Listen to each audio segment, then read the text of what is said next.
oxidating with heat. Once you've had a few goes at it, you'll get used to it. Once you're actually in the glass, lift it up, bring your hand forward and lift the glass out. When you're handling these irons, it's very important that you don't touch the iron down here. Obviously this part is going to be getting very hot, and the most common form of burn in here is actually people grabbing the iron up there. You get a much worse burn off the metal than you do off the glass. So it's something that we will constantly remind you of, and if you're about to do it, we will smack your hand away. Okay, we're not being rude, we just don't want you to burn yourself, especially if you've gone in too deep, because you'll feel the resistance as you're turning. It might take you, even a couple of hours to get used to where that is.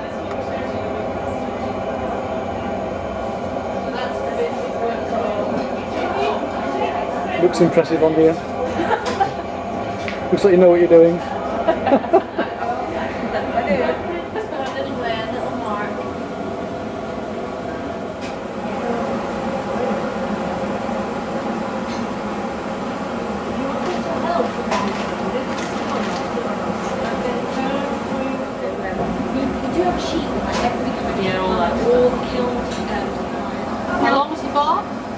Usually it's a little bit longer than that one. Yeah. Do you have to smash this up finely yourself? No, we don't.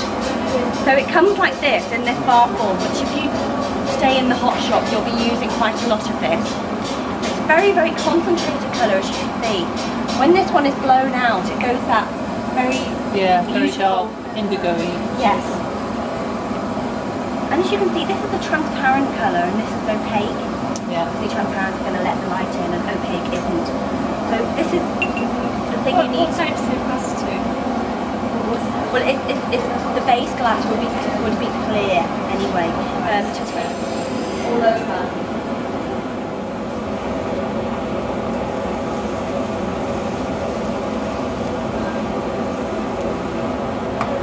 Okay, so I've got that quite nice and rounded now. What I need to do now is start cutting. Because it's quite thick, I'm not going to be able to get this cut in all in one go. I'm going to have to reheat it a few times. When you're cutting it on a paperweight with colour, it is quite difficult sometimes to see where the end of the iron is. But from here, I can look up and see the clear end, the clear glass, so I know whereabouts to cut in. So that's cut in now, and that's basically my finished paperweight.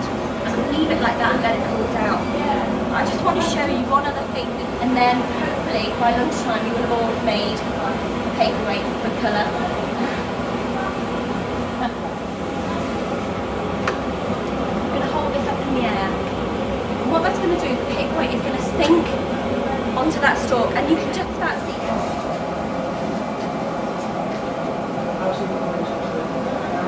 Yes, you can do, yeah.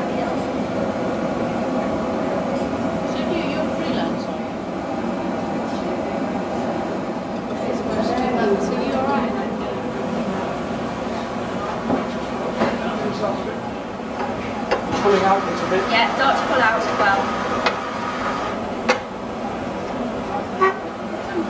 Yeah. I'm not helping at all.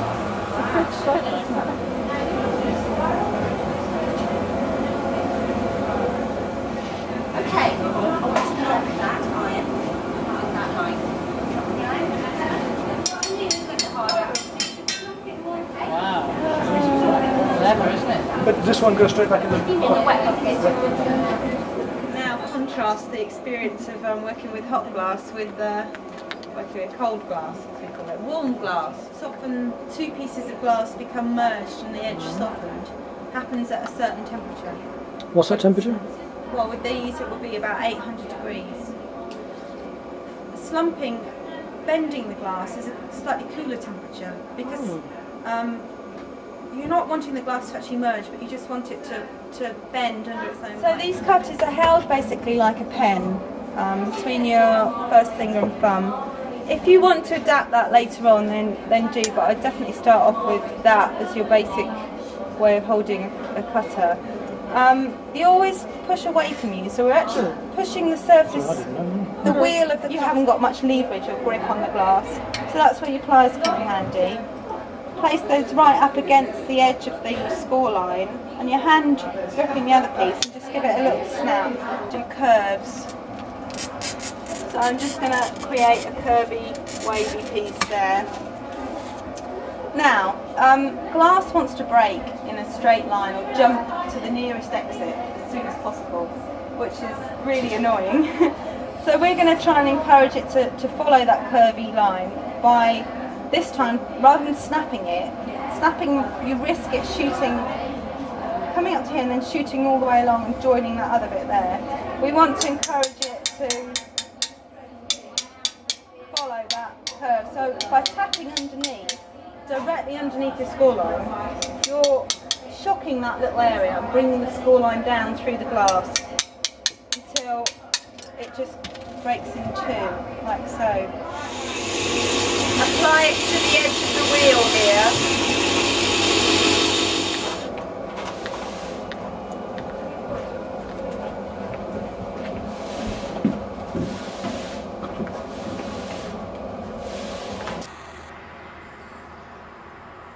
There are ways of working directly with clay, obviously, and then taking a mould from that. That's the most simplest form, or working directly in wax and then taking a mould from that.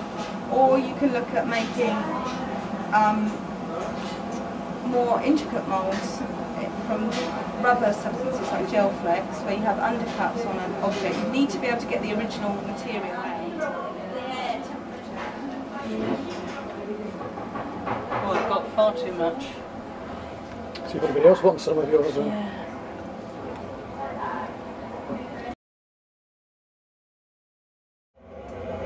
Yeah, if you could cut that for me. Oh, it's okay, I've dropped it off. You sprinkle a little bit. That's it, lovely. Okay, that's great. Get another little layer.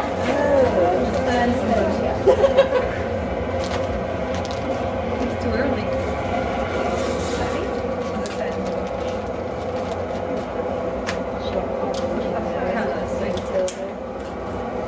Okay, start, yeah. Get quite close. Get too much deep shade. Help that process by just moving. That's lovely. I'm just scraping it off to try and show you what's happened to this piece. I mean, it's getting a bit cold.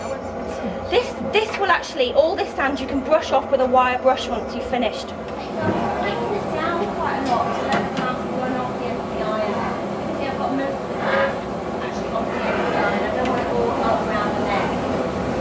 So I'm just going to use this small block and look for where the end of the iron is. You don't want to cut in right on the iron, you want to cut in past the end of the iron. Let it sort itself out. Okay, super, stop.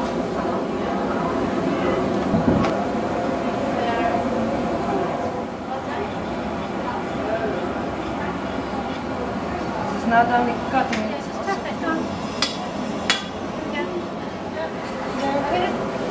Bring your glue down now.